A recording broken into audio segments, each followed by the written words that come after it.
Welcoming a new baby to the family is a big deal for all of you, especially your toddler. So, today I'm going to be talking about some tips and strategies to help prepare your toddler and to help build and grow their new relationship with their little sibling. All right, let's get to it.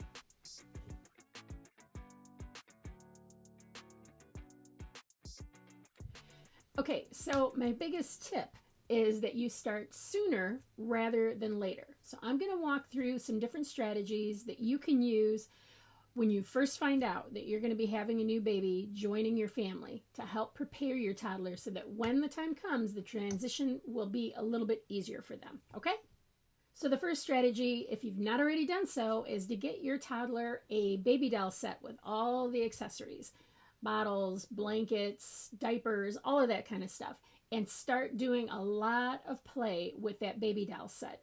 Talk about feeding and sleeping and all the different things that you're going to be doing with their new sibling and that they're going to be observing. There are many, many benefits of doing this. Obviously, you're teaching them about caring for another human being. You're modeling nurturing so that eventually someday as they grow up that they will be nurturing as a parent themselves. Now, I do want to say this, that I'm highly encouraged in my many years of doing early intervention that more and more dads are getting on board with this idea. Now, there are still some dads out there, I think it's a minority now, who are kind of in that mindset of, I'm not letting my son play with baby dolls. I'm really going to encourage you to put those emotions away and allow your child to do this. You want them to build a great relationship with this infant, and that will their practice and their mastery of this is going to start through play with a baby doll. You can get a boy baby doll, you can make them really masculine if you want, whatever, but it really is an important piece of the process in helping prepare them for being a sibling. Another way to continue that baby doll play would be to have the baby join them in the bathtub and have them wash the baby and feed the baby and all of those kinds of things during the bath time process. So make sure that you cover all of the daily routines that they're going to be seeing and witnessing with their little sibling. In continuing this theme in play, utilizing some mama and baby animal figurines can be another way to continue to talk about these different activities and concepts. So I found this really cute set on Amazon that is built just for 18-month-olds and up. So this is a great way during play to continue to talk about it's time for the baby to go night-night. It's time for the baby to take a bath. We need to feed the baby and continue those themes with play involving farm animals. So I'm going to put the link down in the description below. Now, one theme that you can really incorporate with both the baby doll as well as like the farm animals or dinosaurs, whatever it is you want to use, is starting to talk about a phrase that you want to use with your child to help them understand the idea and concept of being gentle. So you got to find what words work best for you. Some parents will say nice hands or kind hands, whatever you want to do. I kind of like the idea of nice hands because I think nice is an easier thing for kids to understand than gentle or kind. So whatever it is that works best for you, but every time they're doing something with their baby doll or they're doing something with their farm animals or whatever the case may be, identifying and narrating, look at the nice hands you're using with your baby doll. You're such a good daddy or you're such a good mommy, so that they can really start to integrate and understand what nice hands means and that it's highly valued. The reason we want to do this as much as possible on the front end is because we know repetition is really, really important in learning for young kids. So continuing on that theme, you also want to act out and model that same thing during your interactions with your child and with other people. So saying things like, look at mama is using nice hands while she's washing you during your bathtub. Or daddy is using nice hands as he's giving mama a hug. It feels so nice when people use nice hands, so that they can see this during different interactions amongst family members and with friends, with characters on TV or during stories that you may be reading. Always taking those opportunities as a learning opportunity to really hone in on this concept of when you're touching a cat maybe, or while you're touching the dog. Nice touches to the dog. Look at how mama is using nice touches and the dog likes that. Now, conversely, you also want to point out when they are not using those things. So saying, ooh, those are not nice hands. That hurts the doggy, or that seems to hurt the baby. I don't think the baby likes that. Not in a way where we're getting angry or frustrating, but we're just trying to help them understand that there are differences in these touches. Okay? So letting them know when it's too much. And I like to use, when they're doing things like that, to say, ooh, too much. No, thank you. Too much. So that they have the look on my face, the gesture of my hands kind of saying, no, that's too much. No, thank you.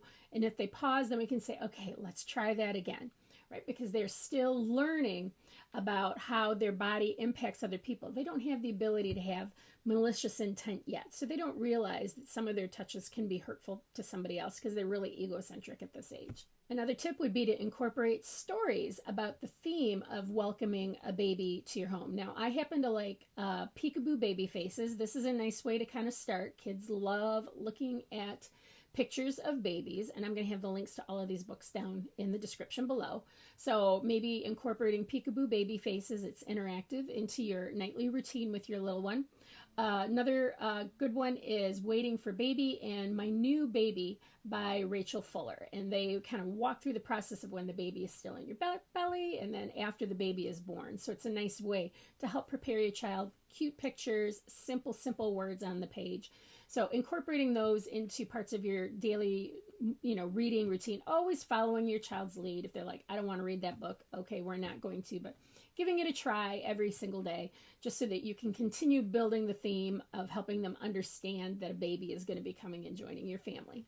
As I mentioned a moment ago, another strategy would be to point out babies everywhere you see them. If you see them in cartoons, if you see them in books, if you see them while you're out at the grocery store, if you have friends or family members who have had babies, going over and doing a visit, encouraging your little one to interact while you closely monitor and continue to model and encourage them to try nice hands with the baby.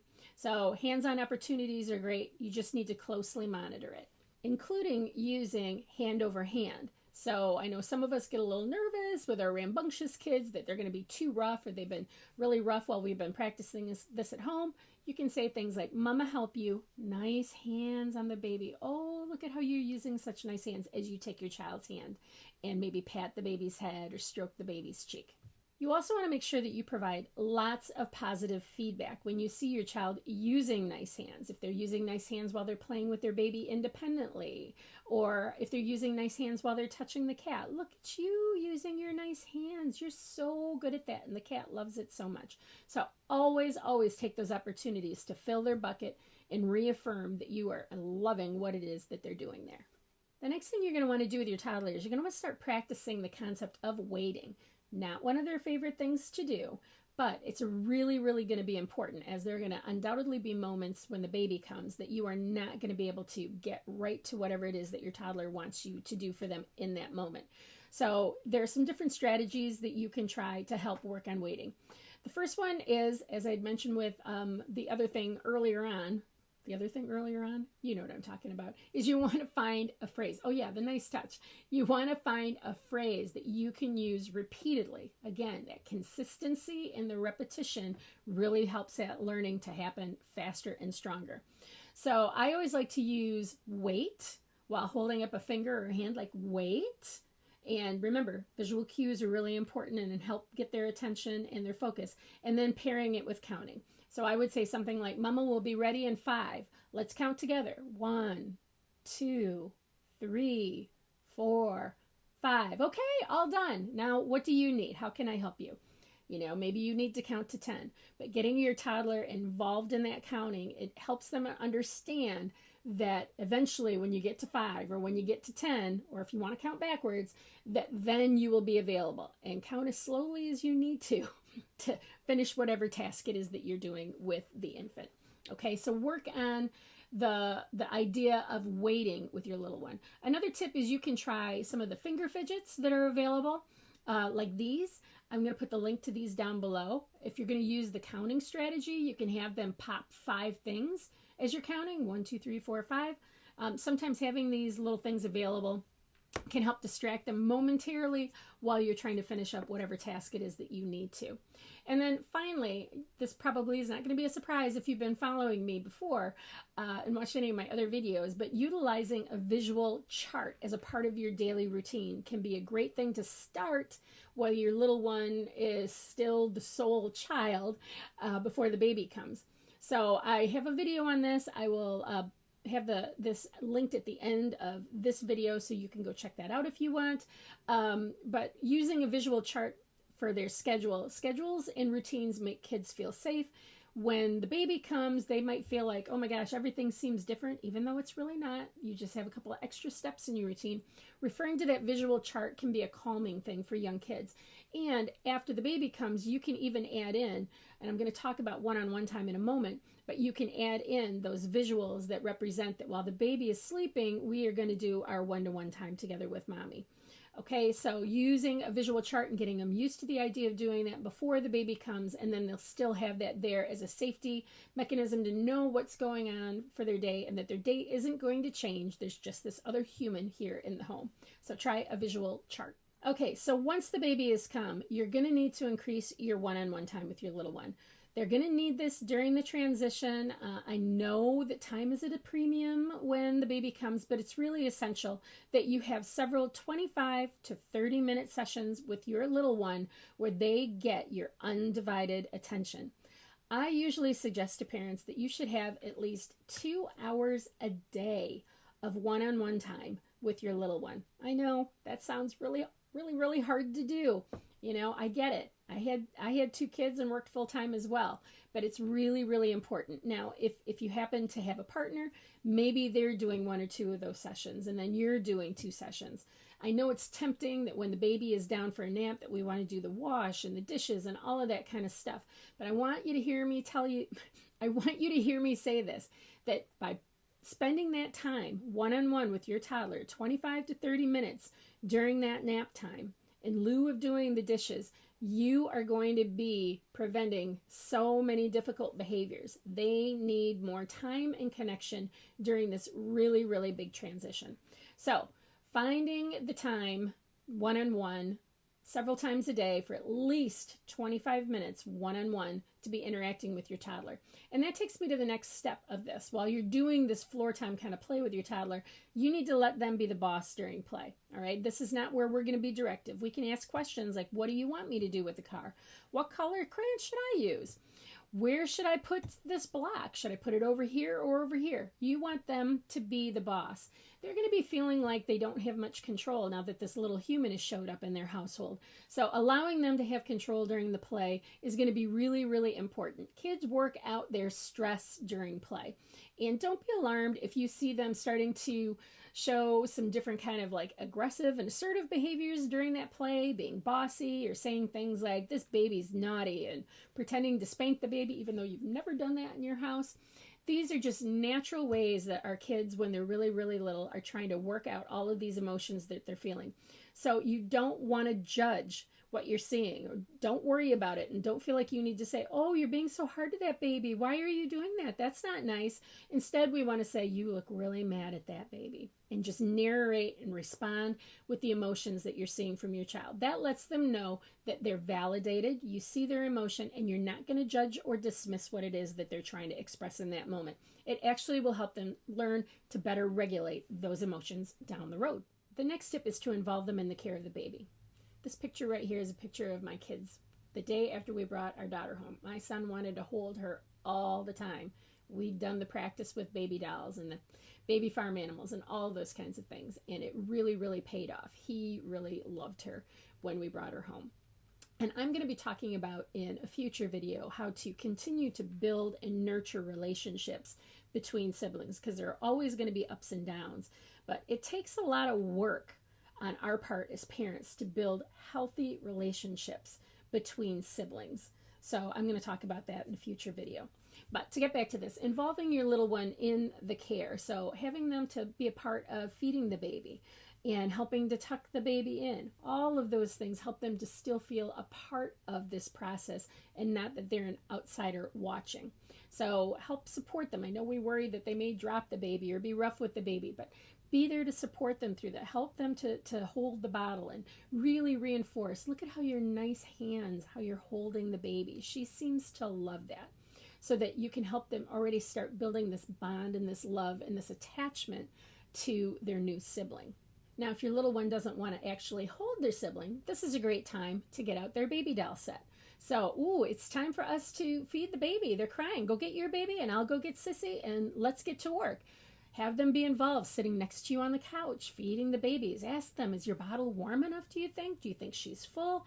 Great opportunities to work on language and following directions, talking about how hard it is to take care of somebody else. And after we're done feeding and changing our babies, maybe you and I need to sit down for some extra snuggle time because we're going to be so tired by doing all of this work at taking care of the babies. So having them incorporate and bringing them into it with their own baby doll, so they're participating in this activity side by side with you. Now, if your little one doesn't want to have anything to do with holding the baby or playing with their babies at the same time that you're doing duties with the baby, what you can try to do is encourage them to maybe sing to the baby while you're feeding the baby, or perhaps they're going to read a story while you're feeding the baby, or they're going to show the baby 3 of their favorite toys and tell them all about it. So again, trying to keep them engaged during the process. Now, if they're not interested in any of that and they want to go off and do their own thing, that's fine. That's fine. But we're just trying to find ways that if they are wanting our attention and needing connection in that moment, that we can kind of shape it in a way that works for them, for us, and for the new baby. Another tip, wear your new baby, right? Those new slings that they've come out with, I am blown away. Where were they when my kids were little? I wish I could have had one of those to wear. That's a win-win. It allows you to have the baby close so that they're feeling your warmth and security, but it allows you to have free hands to be able to play with and interact with your toddler. Okay, we've come to that point. Those of you who've watched any of my other videos, I have to say it. Give your toddler lots of choices throughout the day. Again, they're going to be feeling like they don't have as much control with this new being taking away mom and dad's time and energy. So, giving them small choices throughout the day about things that you really don't care about is like putting money in the bank and sharing control with them. So giving them a choice. Do you want a red socks or blue socks? Do you want to use a spoon or a fork? Napkin or a paper towel? Doesn't really matter. The idea is we want them to feel like they have more control during the day. Kids who get choices all throughout the day are less likely to have tantrums, meltdowns, and engage in power struggles with their family. So use choices to your advantage during this process and start it before the baby gets there. Another tip is to give your toddler lots and lots of sensory input. And I'm talking about heavy work. I've got a whole video on this. You want to go check that out, sensory activities for toddlers, because those kids, they get rambunctious and they want to be roughhousing with us while we're holding on to the baby. If you can give them big doses of heavy work, getting them outside and running them around the yard and climbing up and down the slide, or jumping on the trampoline, or jumping off of the couch, the more heavy work you can give them, when it comes time for them to have to be gentle or to control some of that physical movement, it's going to be easier for them to do that if they've gotten large bouts of heavy work throughout the day. It'll allow them to be better able to control their bodies and to be gentle with their new sibling. So give them lots and lots of sensory input all throughout the day. And finally, I think this goes without saying, you got to be patient with your toddler. This is a game changer for them. You have to look at it from their perspective. They have gone from being the center of your universe to being an outlying planet, right? This is a major shift and very, very confusing for them. So it's going to take time for them to respond to and understand what their new role is going to be as a sibling, what their new role is with you as a child. So you want to be really, really patient and encouraging, and that one-on-one floor time several times a day is going to be a big key in that. That is it for the tips and strategies to help support and prepare your toddler for the upcoming arrival of a sibling. Now, I do want to say this, that over the years, I've seen many, many, many toddlers as they adjust to welcoming a new baby home. And some of them take right to it and are smitten with their new little sibling initially. And there are some who are quite indifferent and really have zero interest. I don't want you to worry about that too much. A lot of it has to do with temperament. You want to continue to encourage and use the strategies that I've talked about to try to build that interest and that involvement with your little one. Where I do see the big issues come up with toddlers with their new sibling is when the baby starts to move and touch their stuff, knocking down their towers or touching their favorite car. So if you're in that situation, I want you to go over and check out my blog post. I'll put the link down below on tips for sharing, because I talk specifically about that situation in there and have some suggestions on how to help your child to work through that. All right, that is it for this week. If you found this information helpful, please help me out and give the like button a boop. It helps me rise to the top of the ocean of content and get in front of more families who are looking for support. You can also subscribe to my newsletter. I've got the link below. I'll send you a weekly email with parenting tips, developmental nuggets, all sorts of good information related to raising young children. All right, you guys, until next time.